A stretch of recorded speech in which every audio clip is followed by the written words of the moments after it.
क्या आप 100 साल से ज्यादा जीना चाहते हैं तो ये वीडियो एंड तक देखिएगा। जापान में क्यों लोग लंबी उम्र पाते हैं? Why longevity is more in Japanese population. ये एक इंतहाई रिसर्च वीडियो है, रिसर्च आर्टिकल्स बैक्ड है, और मैं चाहता हूं कि एक एक पाकिस्तानी, हिंदुस्तानी और गल्फ में मौजूद लोग जहां जहां उर्दू हिंदी समझी जाती है वो इस वीडियो को अमर कर लें, अपने लिए भी और अपनी नस्ल के लिए भी। दुनिया में सबसे ज्यादा जो 100 साल से ज्यादा उम्र जीते हैं वो जापान के लोग हैं। मगर आखिर क्यों? क्या ये सिर्फ डीएनए या जेनेटिक्स का खेल है या फिर लाइफस्टाइल डाइट का रोल है? आज हम मेडिकली एक्सप्लेन करेंगे कि जापान में लंबी उम्र क्यों है लोगों की। नंबर 1 जो फैक्टर है रिसर्च बैक, वो है जापानीज डाइट। कम कैलोरीज और बेहतरीन न्यूट्रिशन। इनके खाने में सब्जियां, मछलियां, सब्ज चाय, ये सब ज्यादा होता है। और इनकी डाइट बड़ा रीजन है कि they have good longevity. High fibre diet, मैं हमेशा चीखता हूं, बोलता हूं हाई फाइबर खाएं, जिसमें ओमेगा 3 फैटी एसिड से भरपूर सी फूड्स, और फाइबर में तो बहुत सारे ओट्स, जई, इसबगोल और इस तरह की चीजें आ जाती हैं। फ्रूट्स विद छिलका ये आ जाते हैं, ये वो लोग ज्यादा खाते हैं। वेजिटेबल ज्यादा खाते हैं, वो चीज जो बल्क फॉर्मिंग है ना, जिससे स्टूल बनता है, that is all good in high fibre. अच्छा, usually they use good omega 3 fatty acid, sea food मतलब समंदरी जो मछलियां वगैरह, ये सब कुछ, एंटी ऑक्सीडेंट्स वाली सब्जियां, फर्मेंटेड फूड्स, जैसे ये लोग बहुत ज्यादा ऐसी चीजें खाते हैं जिसमें कम मसालों वाले अचार हो गए या नेटो शैटो। इनकी मुख्तलिफ ग़िज़ाएं बड़ी ज़बरदस्त हैं। अच्छा, ये ना डब्बे का नहीं खाते, प्रोसेस्ड और हाई कैलोरी फूड ये कम कंज्यूम करते हैं, जिससे मेटाबॉलिक सिंड्रोम या कार्डियोवैस्कुलर डिजीजेस का रिस्क इनमें, मतलब दिल के दौरों से नहीं मरेंगे। अब ये रिसर्च है, एक रिसर्च के मुताबिक ओमेगा 3 फैटी एसिड्स इन्फ्लेमेशन को रिड्यूस करते हैं और हार्ट और ब्रेन के लिए बेहतरीन है। इसका रेफरेंस ये हमने कोट कर दिया, American journal of clinical nutrition 2022। इसके अलावा ये जो फर्मेंटेड फूड ज्यादा लेते हैं, जैसे मैं कहता हूं कि अचार कम मसालों वाले आप खाएं, because they act as probiotics, prebiotics और गट माइक्रो बायोटा के लिए बहुत जरूरी हैं। 40 ट्रिलियन माइक्रो ऑर्गेनिजम्स हैं, उनकी गिजा कितनी डाइवर्सिफाई होगी, और they are friendly for your gut, for your मैदा, फॉर योर आंतें, इट्स गुड। तो डाइजेशन बेहतर होती है, इम्यून सिस्टम के लिए बेहतर है। ये देखें, नेचुरल रिव्यूज गैस्ट्रोएंट्रोलॉजी और हेपेटोलॉजी 2021 में ये सब सपोर्ट किया जाता है कि गट माइक्रोबायोटा जो है, फर्मेंटेड फूड्स इनके लिए जरूरी है। इसी तरह हार्वर्ड हेल्थ के मुताबिक ग्रीन टी जो ये पीते हैं, ये एंटी ऑक्सीडेंट से भरपूर होती है, सेल डैमेज और सेल का एजिंग प्रोसेस स्लो कर देती है। ग्रीन टी ये इतनी ज्यादा पीते हैं, उससे बुढ़ापा कम हो जाता है। रेफरेंस है हार्वर्ड का ये, और चैन स्कूल ऑफ पब्लिक हेल्थ 2020 की रिसर्च है जिससे मैंने डाटा कोट किए। दूसरा अहम फैक्टर डाइट के अलावा इनकी डेली फिजिकल एक्टिविटी, हर रोज हरकत। ये लोग जॉगिंग बहुत करते हैं, स्ट्रेचिंग करते हैं, एक्सरसाइज करते हैं। ये हमेशा हर रोज कोई ना कोई एक्सरसाइज जैसी एक्टिविटी करते हैं। एक इनकी एक्टिविटी है रेडियो टाइसो के नाम से, लाइट एक्सरसाइजेज, योगा रूटीन है, और ये सब स्कूल लेवल से प्रमोट करते हैं। कार्डियोवैस्कुलर हेल्थ इनकी बेहतर होती है, इनमें डिमेंशिया कम होता है। रिसर्च के मुताबिक रोजाना मॉडरेट इंटेंसिटी अगर आप फिजिकल एक्टिविटी या एक्सरसाइज करेंगे तो आपकी लाइफ एक्सपेक्टेंसी 4 से 5 साल तक ज्यादा हो जाती है। Reference British journal of sports medicine 2021।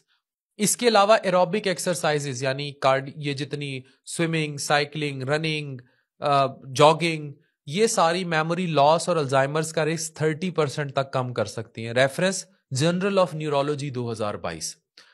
तीसरी बड़ी अहम बात, ऑक्सीटोसिन, सोशल बॉन्डिंग और मेंटल पीस। ये आपस में बहुत अच्छा वक्त इकट्ठे गुजारते हैं। ये जिस तरह हम मोबाइल्स में और इन चीजों में, ये इससे बाहर निकल आए। जापान में बुजुर्गों को तनहा नहीं छोड़ा जाता। अब हमारे यहाँ ये पहले ट्रेंड नहीं था, अब हमारे बुजुर्ग तनहा हैं। हमें ये सोचना पड़ेगा हमारे घरों में बुजुर्गों को हम कितना टाइम दे रहे हैं, उनको इज्जत प्यार दिया जाता है। स्ट्रॉन्ग फैमिली और social support stress hormone cortisol को कम करता है। स्टडीज के मुताबिक लोग जो सोशल लाइफ मेंटेन करते हैं या सोसाइटीज, उनमें डिमेंशिया यानी मेमोरी लॉस और हार्ट डिजीज का रिस्क 30% तक कम हो जाता है। रेफरेंस दे रहा हूं Harvard study of adult development 2020 के रिसर्च पेपर का। एक और रिसर्च के मुताबिक तन्हाई, लोनलीनेस या आइसोलेशन दिल की बीमारी और स्ट्रोक का रिस्क 29% तक बढ़ा सकती है। रेफरेंस अमेरिकन हार्ट एसोसिएशन का आर्टिकल है 2022 का। जापान का एक कल्चर है, इसे MOAI कल्चर कहते हैं, यानी लाइफ लॉन्ग सोशल ग्रुप्स। इन्हीं की प्रॉब्लम से बचने में मदद करता है और उनको सोशली कोई प्रॉब्लम्स नहीं होते। और ये याद रखें कि ये रेफरेंस के ये जो मैंने आपको बताया कि MOAI इनके कल्चर में है, जो सोशल ली इनको इंटरेक्ट करता है आपस में। ये national geography blue zone research 2018। अच्छा, फिर एक और बहुत जिसकी वजह से लंबा इनका, ये देखिए एडवांस केयर्स तो हैं, जैसे अब हमारा हॉस्पिटल है liver tower, advanced GI liver का ये हॉस्पिटल है और सारी हमने फैसिलिटीज दी। इनके यहाँ एक स्ट्रक्चर है जहां बेसिक लाइफ बड़ी बेहतरीन है, प्रिवेंशन पे बड़ा रोल है। एडवांस तो है ही है, लेकिन वहां proper vaccination, regular medical checkups, early disease detection, early cancer prevention, early पकड़ लेना चीजों को, प्रॉपर हेपेटाइटिस B-C आउट हो गया, एड्स आउट होगी, लोग काउंसल हो गए। इनका यूनिवर्सल हेल्थ प्रोग्राम बहुत अच्छा है और ये हेल्दीएस्ट नेशंस में शामिल कर देती है। वर्ल्ड हेल्थ ऑर्गेनाइजेशन 2023 की रिपोर्ट भी यही कहती है। अब रिसर्च के मुताबिक जापान का कैंसर सर्वाइवल रेट, दुनिया में कैंसर भी बहुत वहां उनकी जेनेटिक्स में इश्यूज ऐसे हैं कि वहाँ कैंसर्स की स्पेशली GI के कैंसर्स रिपोर्ट होते हैं बहुत ज़्यादा, लेकिन उनकी अर्ली डिटेक्शन बहुत ज़्यादा है। ये बहुत सारे आर्टिकल्स में रिपोर्ट हो चुकी है। लैंसेट ऑन्कोलॉजी 2022 के आर्टिकल में भी they are very good in detecting early cancers. तो उनकी ये बहुत ज़्यादा है, उनका मेडिकल इंफ्रास्ट्रक्चर बड़ा स्ट्रांग है। नंबर 5, इकिगाई, जिंदगी का मकसद। ठीक है, अब ये याद रखें, जापानी खास बात यह है कि इकिगाई यानी ये क्या काम करते हैं कि जिंदगी का मकसद है। रिसर्च के मुताबिक जो लोग लाइफ में पर्पस है, उनकी लॉन्जिविटी यानी उनका लंबा लाइफ का स्पैन 7 से 10 साल बढ़ जाएगा। अगर जिंदगी में कोई पर्पस नहीं रहा, एक दूसरे की टांगे खींचनी है, स्ट्रेस और डिप्रेशन ज्यादा है, तो उससे भी ब्रेन तबाह हो जाएगा और चीजें नहीं अच्छी रहेंगी। लॉन्ग टर्म स्टडी के मुताबिक जिन लोगों का क्लियर लाइफ पर्पस होता है उनमें प्री मैच्योर डेथ का रिस्क 43% तक कम होता है।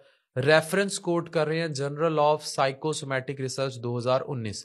इसके अलावा इकिगाई स्ट्रेस मैनेजमेंट और मेंटल रेजिलियंस को इंप्रूव करता है। अमेरिकन साइकोलॉजिकल एसोसिएशन 2020 की स्टडी है। छठा इंपॉर्टेंट फैक्टर कि क्यों 100 साल से ऊपर जीते हैं, क्लीन इन्वायरमेंट और ब्लू जोन, साफ माहौल, बेहतरीन लाइफस्टाइल। जापान के कुछ एरियाज खास तौर पर इनकी जो हालांकि देखिए उन्होंने क्या कुछ नहीं फेस किया जापान ने, यहाँ ब्लू जोन्स हैं, यहाँ यानी जो इनके एरियाज हैं ना, ब्लू जोन्स कहा जाता है। दुनिया के वो इलाके हैं जहाँ सबसे ज्यादा लोग 100 साल प्लस जीते हैं। यहाँ का एनवायरनमेंट पॉल्यूशन फ्री है, फ्रेश ऑर्गेनिक फूड और स्ट्रेस फ्री लाइफस्टाइल है जो हेल्थ के लिए बेहतरीन है। रिसर्च के मुताबिक ब्लू जोन्स के लोग प्लांट बेस्ड डाइट खाते हैं, नेचुरल जो है फिजिकली एक्टिविटी होती है जिसकी वजह से ज्यादा जीते हैं। अब इसमें भी रेफरेंस हम कोट कर रहे हैं। रेफरेंस क्या है? ये ब्लू जोन्स की स्टडी है 2018 की। WHO के मुताबिक क्लीन एयर, कम पॉल्यूशन रीजन में रहते हैं, मतलब ये ऐसे रीजन में रहते हैं जहां पॉल्यूशन बहुत कम है, इनकी लाइफ एक्सपेक्टेंसी 3 से 5 साल तक ज्यादा होती है। एक और रेफरेंस है WHO air quality health report 2022 का। अच्छा, अब 7वां बड़ा अहम पॉइंट, ये पाकिस्तानी और इंडियंस के लिए सुनना बहुत जरूरी है, ये जंक नहीं खाते। No junk, no process, no Foodpanda, no पिज़्ज़े, नो बर्गर। दिस दिल की सेहत के सीक्रेट्स हैं। जापान में प्रोसेस फूड्स और फास्ट फूड्स का कल्चर बहुत कम है, कम से कम है। हाई शुगर और हाई सॉल्ट डाइट से बचने की वजह से इनमें ओबेसिटी, शुगर, दिल की बीमारियां बहुत कम है। एक रिसर्च के मुताबिक हाईली प्रोसेस फूड ज्यादा खाने वालों में हार्ट डिजीज का रिस्क 40% ज्यादा होता है। रेफरेंस ब्रिटिश मेडिकल जर्नल है 2021 का। इसके अलावा वेस्टर्न स्टाइल फास्ट फूड का एक्सेसिव यूज जापान में टाइप 2 डायबिटीज और ओबेसिटी के केसेस को बढ़ा देता है। रेफरेंस है डायबिटीज केयर जनरल 2023। कंक्लूजन बड़ा क्लियर है कि आपका लाइफस्टाइल और ये सारी चीजें जो मैंने आपको बताई हैं, ये सीरियस नोट पर अगर आप लंबी लाइफ और हेल्दी लाइफस्टाइल चाहते हैं तो आपको फिजिकल एक्टिविटी लानी पड़ेगी, स्ट्रेस कम करना पड़ेगा, जंक फूड प्रोसेस फूड छोड़ने पड़ेंगे, रेगुलर एक्सरसाइज करनी पड़ेगी, अपने बूढ़ों को अपने बच्चों को इज्जत देनी होगी, उनके साथ टाइम स्पेंड करना होगा, अपनी ऑक्सीटोसिन बेहतर करनी होगी।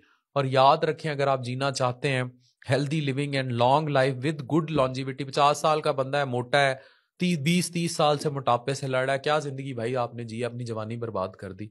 तो ये सीखना पड़ेगा हमें जापानियों से, 100 साल की जिंदगी असल में जीनी कैसी, 100 साल की जिंदगी बीमारी में गुजार दी तो क्या फायदा। तो आपने प्रॉपरली अपनी लाइफ स्टाइल देखें, मॉडिफिकेशन, तो आप भी 100 साल जी सकते हैं। Thank you very much.